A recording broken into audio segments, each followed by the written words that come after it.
Hi everybody, how's it going? I'm Jack Devine. Welcome back to another episode of Jacksnax. Today on the channel, I'm going to walk you through how I approach soloing over the Grateful Dead song Cassidy. All right, let's talk about Cassidy. What are we soloing over? E Lydian. E Lydian. Okay, that's this sound.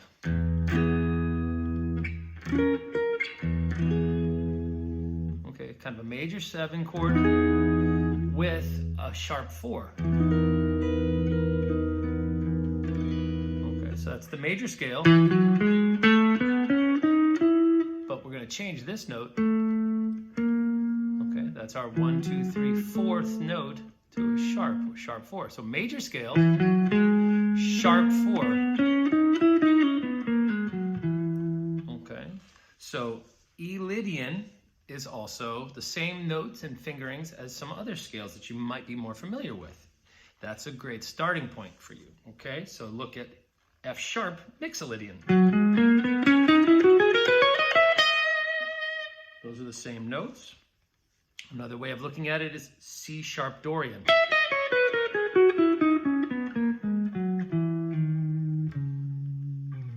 Okay, so let's just hear. I have a little loop set up. Basically, I'm playing an E chord, and then I'm just sliding up here. I'm actually giving it a little bass here, and that's how I get the flat 5 or sharp 4. And it's a pretty spacey jam. Okay, so we've got this kind of sound.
Sound of Lydian, okay, that kind of creepy but major. So somehow it really does relate nicely to this jam because you know that's what we're playing. So I mean, when you hear that F sharp triad, okay, over top of the E chord, it gives it that's the Lydian flavor. Okay, so the main thing you want to do when you focus on playing over Cassidy is playing E major, but never hitting an A natural, okay?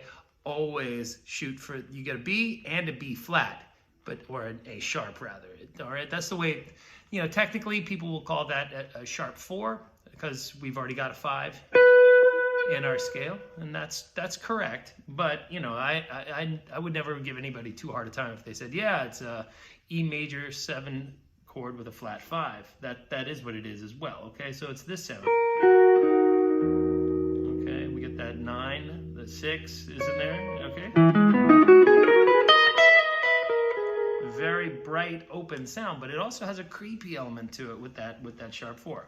All right, so what was I using in there? I obviously have connected with this sound on a bunch of different levels, but I think one of the key things is first of all, you remember, pardon me, this avoid tone, okay? You really got to avoid hitting this A natural over top of it. If you do that, it's going to be amateur hour. Don't do that. This is like the hot button.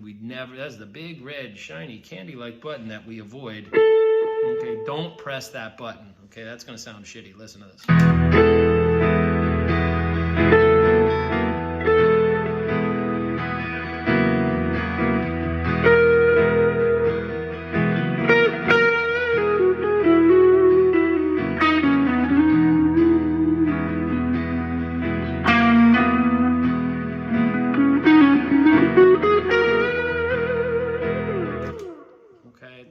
That's that sound that we're looking for. Okay, now granted, you may opt for a slightly different sound. If you want to go more Garcia, you get on the middle pickup there, and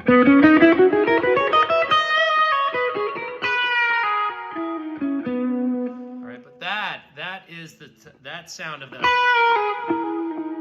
So one of the main substitutions that I'm making in my mind is I play out of C sharp, okay, Dorian, and I fixate on the 6 to 7. This is relative to the C sharp Dorian, the 6 and the 7, and the flat third and the 9 of the Dorian scale, which again, by utilizing some Dorian fingerings at a C sharp, I know that I'm basically translating into this E Lydian sound, okay? But what it does is it helps me highlight and highlight the tones that really accentuate the E Lydian sound, and at the same time avoid that dreaded A. Oh my God. All right? So that's a little hack that I use for myself all the time. The other thing I'll do is I'll employ some techniques to create a little bit more space in this kind of a situation. So let's put on that loop again. All right?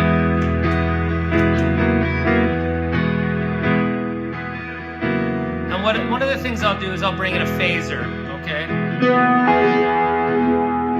It's kind of like a univibe sound. Very Hendrix, but it sounds very nice.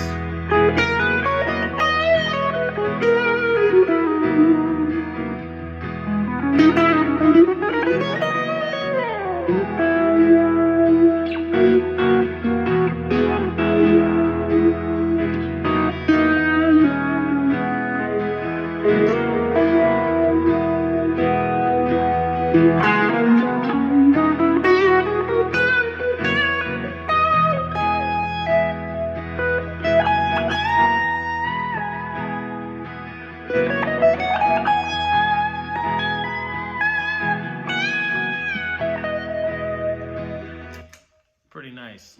Sorry, I turned down during that. I think I was set up a little too hot. Okay,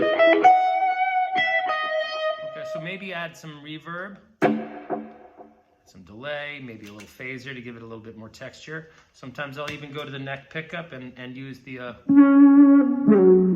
envelope follower in here, and watch how that brings things to, you know, what that does. It brings that kind of like a more horn-like quality to the playing.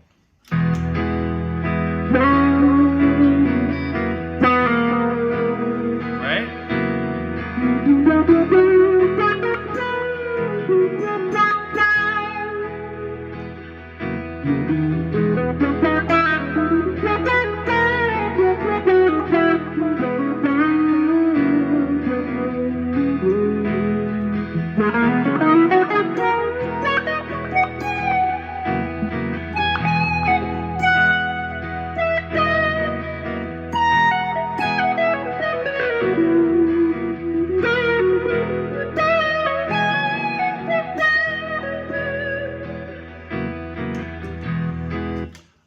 Last but not least, what I'll often do is employ one of these topics I was talking about recently, is this idea of a blooming or delayed reverb. Okay, so let me recap that.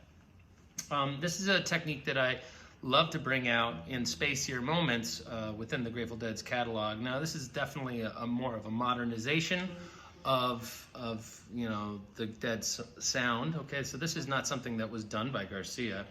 All right, but if we were to take a long delay and put it in front of a reverb, and then at the same time have the ability to write in the attack of the reverb. So not only does the reverb comes in much later than the signal, okay?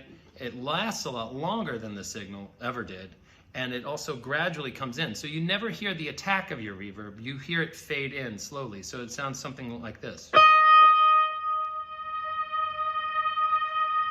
Okay, so it doesn't get in the way of what you actually are playing, but it can, if you continue playing for more than a few seconds, you can find yourself playing over a big washy sound. So one of the tricks is to kind of do a call and response with your own playing, okay? And so your call is the dry playing, and the response is basically this wash of notes that should, in theory, if provided you didn't play any clams or any profound amount of chromaticism within your lines, you're going to hear like a very nice ambient wash come cycling back towards you. So check that out.